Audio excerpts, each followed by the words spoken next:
For this first theme of the prelude, Verdi uses nothing but 16 violins, and, rare in Italian opera, he divides them into 4 sections playing that simple, transparent melody that speaks of melancholy and vulnerability and even of yearning.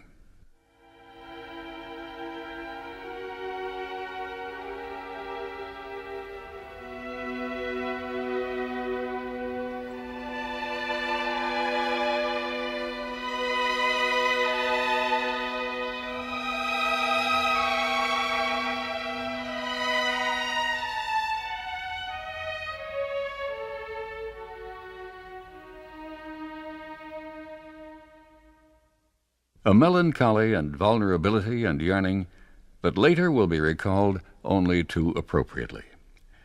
The second theme of the prelude is broadly gracious and even tranquil. It will be heard later only once, sung by Violetta, in perhaps the most poignant, pleading cry in opera.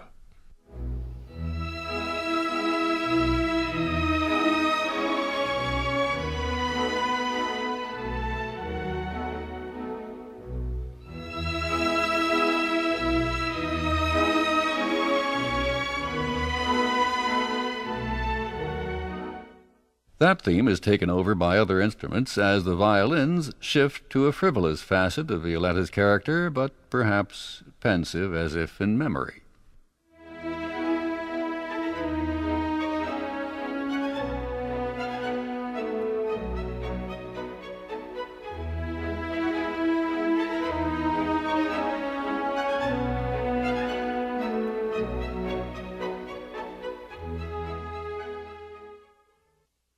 The prelude ends, morendo, dying away, and then Act 1 begins.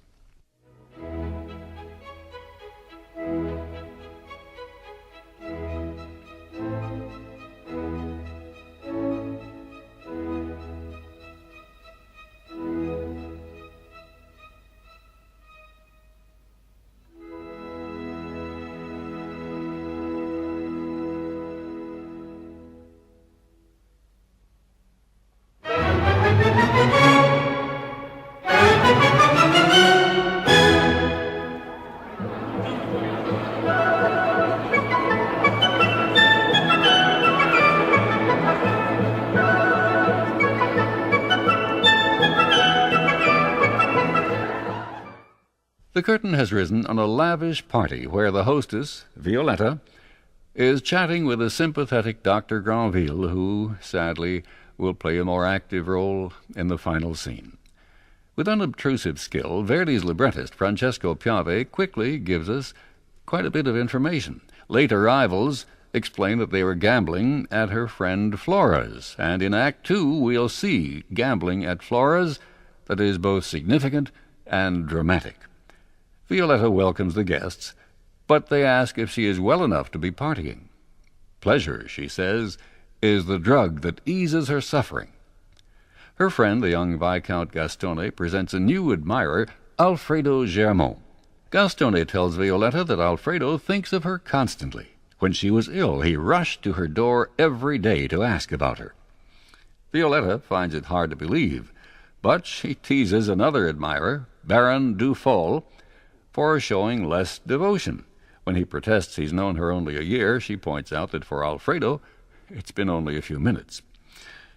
Not a vulgar word is spoken, and in fact Piave's libretto gives Violetta a reference to classical mythology. She'll pour the wine, she says, like Hebe, who the 19th century audience was expected to know was the cupbearer of the gods. Alfredo is up to the occasion in both gallantry and erudition. He wishes her, unaware of the irony, immortality like Hebe's. The Baron is unable to think of a toast, but if Violetta would like it, Alfredo is ready. He sings a drinking song with an infectious exuberance that has made it famous. Let's drink. Libiamo.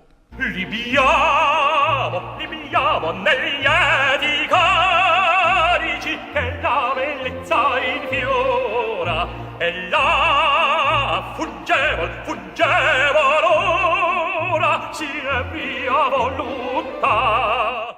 It's a drinking song with a difference, not just a solo, It becomes both a choral waltz and, remarkably, part of the dramatic dialogue in which Violetta expresses her philosophy of life. Everything that isn't pleasure is folly.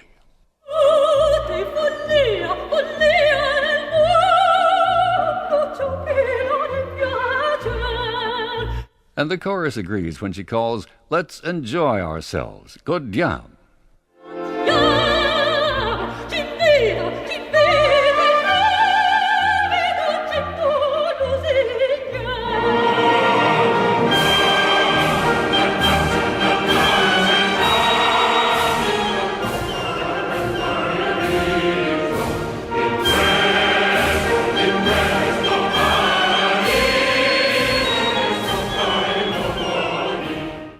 As the waltz pulses on, Violetta and Alfredo alternate line by line.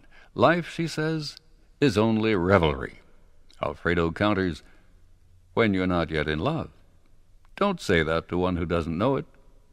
That's my destiny." Quando non savi ancora destin così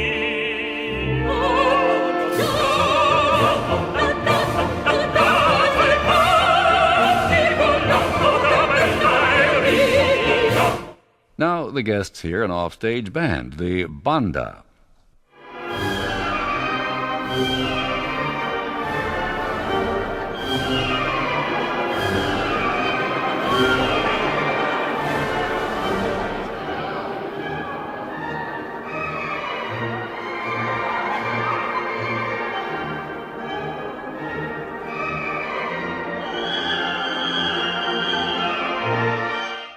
Verdi is often criticized for the banality of his Banda music, but Julian Budden, early in his admirable 3-volume study of Verdi's operas, points out that the function of Banda music is, quote, purely scenic. It is not meant to be listened to and judged seriously as music. Even so, Ernest Newman finds the Banda's waltz to be sparkling. Most of the first act is in waltz time, one of the happiest acts in all of Verdi. The guests ask what the Banda music is for, and they gladly accept Violetta's invitation to go into the next room and dance. But as they leave, Violetta hesitates, pale and trembling. She tells the others to go on, which they do, all but Alfredo. As the waltz continues off stage, he tells her she is killing herself. If she were his, he would take care of her. He loves her. Violetta laughs and asks, skeptically, "How long has this been going on?" "For a year," he says. One happy day, un dì felice, she appeared before him, radiant and ethereal.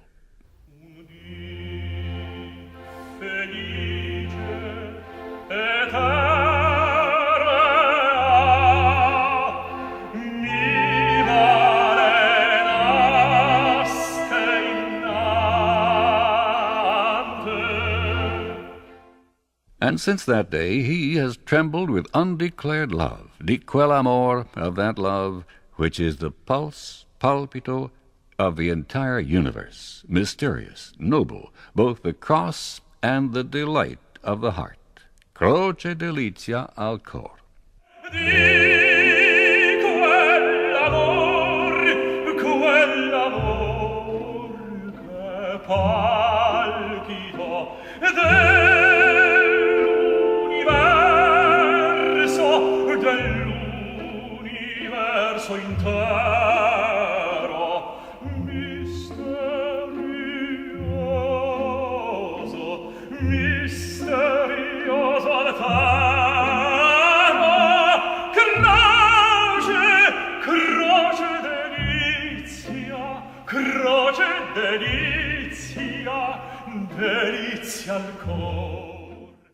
Violetta answers with brilliant frivolity, but at the same time with honest good sense. "Ah, if that's true, flee from me. I can't love, forget me."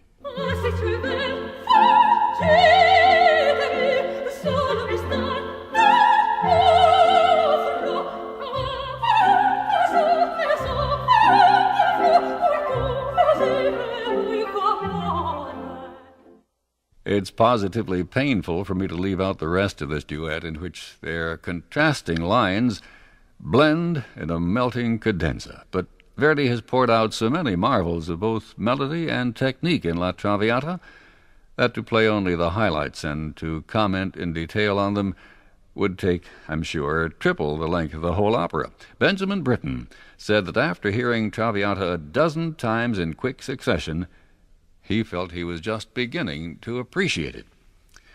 Di Quell'amor, which Alfredo has just sung, is perhaps the main theme of the opera, and more than one observer has remarked on its similarity to that second theme of the prelude, a similarity especially noticeable in the first notes.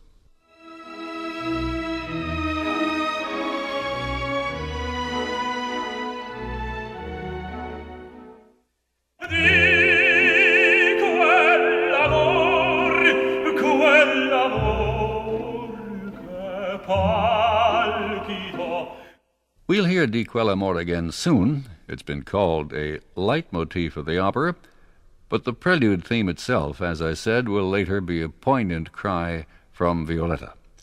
Whether Verdi was conscious of the echo in these two phrases, we don't know, nor do we know whether he was aware that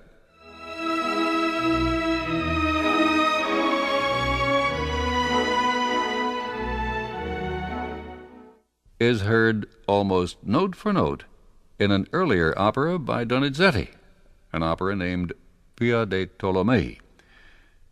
Before we hear Di Quell'amor again, Violetta tells Alfredo no more talk of love. He simply starts to leave. She sees he's serious, and so she gives him a flower. Why? To bring it back when it has wilted. Tomorrow, and he leaves